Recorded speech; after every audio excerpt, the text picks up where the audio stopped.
Video like जरूर कर लीजिए और ऐसे वीडियो लगातार फ्री में पाने के लिए चैनल को तुरंत सब्सक्राइब कर लीजिए और बेल आइकन को जरूर टैप कर लीजिए ताकि आगे भी सारे वीडियो आपको मिलते रहे। यूट्यूब में फॉलो करते हैं तो प्लीज ये वाला फ्री टेलीग्राम चैनल जरूर ज्वाइन कर लीजिएगा। सारे नोटिफिकेशन सारे अपडेट यहीं पे आते हैं, ध्यान रखिए।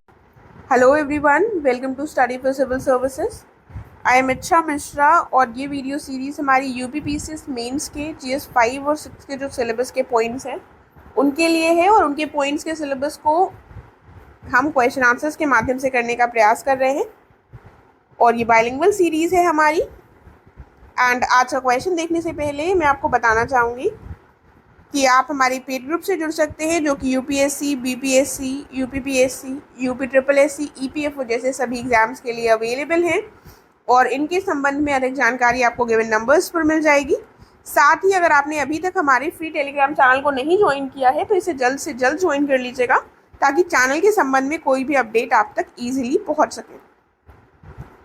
देखिए, अभी तक हम जो हमारा जीएस सिलेबस ऐड हुआ है 5 और 6 का, उसके 5 के पॉइंट्स कर रहे थे, उसके क्वेश्चंस हमने कर लिए हैं, राइट। और ये हमारा जीएस 6 का पहला वीडियो है, जीएस 6 का पॉइंट 1 का पहला वीडियो है, यानी कि पहला क्वेश्चन हम उसका करने जा रहे हैं, ठीक है। तो आई होप आप लोगों ने इसको सही से फॉलो किया होगा और पूरा इस सीरीज़ का बेनिफिट ले रहे होंगे। तो आज का क्वेश्चन देख लेते हैं। How has the UP budget 2023-24 provided a road map to $1 trillion economy. Uttar Pradesh का जो बजट है 2023-24 का, इसने $1 ट्रिलियन की अर्थव्यवस्था का रोड मैप कैसे प्रदान किया है, चर्चा कीजिए। तो सबसे पहले तो हमें बताना होगा कि जो 2023-24 का बजट है, ये इसकी बात की जा रही है $1 ट्रिलियन की अर्थव्यवस्था के रोड मैप को तैयार करने की। तो ये जो $1 ट्रिलियन है, ये हमें कब तक इसको अटेन करना है, इस गोल को, तो उसके बारे में थोड़ा सा बताते हुए हम इंट्रोडक्शन में लिखेंगे कि उत्तर प्रदेश को 2023 तक आत्मनिर्भर राज्य और $1 ट्रिलियन की अर्थव्यवस्था बनने का लक्ष्य है, ठीक है। और इसके साथ ही जो 2023-24 के लिए बजट है, इसमें 6.9 लाख करोड़ का बजट रखा गया है। तो ये कई बार प्रीलिम्स में भी पूछ लिया जाता है कि बजट कितने करोड़ का है, तो 6.9 लाख का बजट है, ठीक है, 9 लाख करोड़ का। ये इतिहास का सबसे बड़ा बजट है। उत्तर प्रदेश राज्य एक उभरता हुआ राज्य है और आर्थिक हॉटस्पॉट भी बन गया है, ठीक है। तो राष्ट्रीय सकल घरेलू उत्पाद में इसका जो योगदान है वो लगभग हम कितना देखते हैं, 8%। तो थोड़े से फैक्ट्स हैं जो हमें यहाँ पर इंट्रोडक्शन में अपने बताने चाहिए। फिर आगे पॉइंट्स देखते हैं। जो बजट है इसमें युवाओं के सशक्तिकरण, कल्याणकारी योजनाओं और कनेक्टिविटी और अवसंरचनात्मक यानी कि इंफ्रास्ट्रक्चर विकास पर महत्वपूर्ण ध्यान दिया गया है। वित्तीय वर्ष 2023-24 के लिए राज्य सकल घरेलू उत्पाद में वृद्धि की जो नॉमिनल दर है वो 19% अनुमानित है, यानी कि नॉमिनल रेट जो इंक्रीज का है जीएसडीपी में वो कितना एस्टिमेटेड है, 19%। फिर हम देखते हैं अब बजट में कौन कौन सी चीज़ों पर, कौन कौन से सेक्टर्स पर एम्फेसाइज किया गया है। देखिए, तो जो स्टार्टअप्स हैं, ये उत्तर प्रदेश में स्टार्टअप संस्कृति को प्रोत्साहित किया जा रहा है और यहाँ के जो युवा हैं उनको आत्मनिर्भर बनाने के उद्देश्य से उनको सशक्त किया जा रहा है। इनक्यूबेटर्स को प्रोत्साहित करने के उद्देश्य से सीड फंड हेतु 100 करोड़ रुपए का प्रावधान किया गया। इनक्यूबेटर्स क्या होते हैं, ऐसे इंस्टीट्यूशंस होते हैं जो उद्यमियों को अपने बिजनेस को डेवलप करने में हेल्प करते हैं, ठीक है। और सीड फंड वो होता है जो इनिशियल पैसा चाहिए होता है किसी भी बिजनेस आइडिया को बढ़ाने के लिए। उसके बाद हम देखते हैं पर्यटन, स्वास्थ्य सेवा, शिक्षा, कृषि, ऊर्जा, इन सभी क्षेत्रों में स्टार्टअप्स को प्रोत्साहित किया जा रहा है। और अगर हम वर्तमान में देखें तो 50 इंक्यूबेटर्स हैं और 7200 स्टार्टअप्स हैं उत्तर प्रदेश में, ठीक है। और उत्तर प्रदेश के लिए सूचना प्रौद्योगिकी और स्टार्टअप नीति के लिए 60 करोड़ रुपए जो है वो आवंटित किए गए।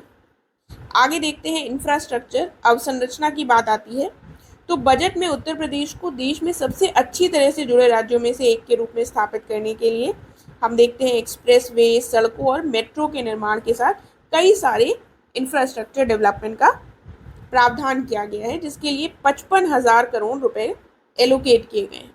कानपुर मेट्रो हो गई, आगरा मेट्रो, इन जैसी जो परियोजनाएं हैं इनके लिए 585 करोड़ और 465 करोड़ रुपए एलोकेट किए गए हैं।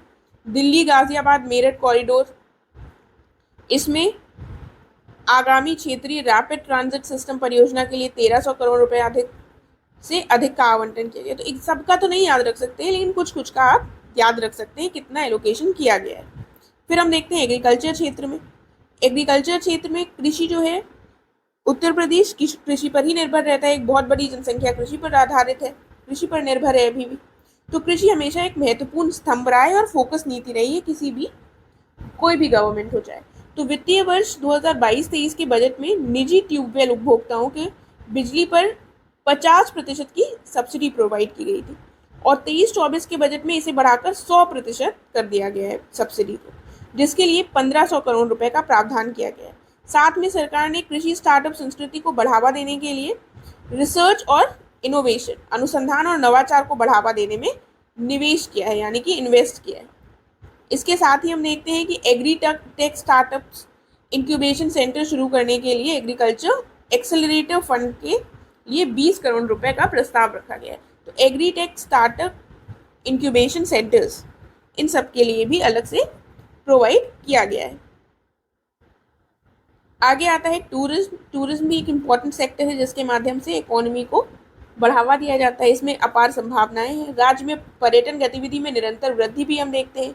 अयोध्या, वाराणसी, प्रयागराज, ये सारे जो स्थान हैं ये काफ़ी ज़्यादा पर्यटन के लिए अच्छे माने जाते हैं और यहाँ पर पर्यटन विकास के प्रयास भी किए जा रहे हैं।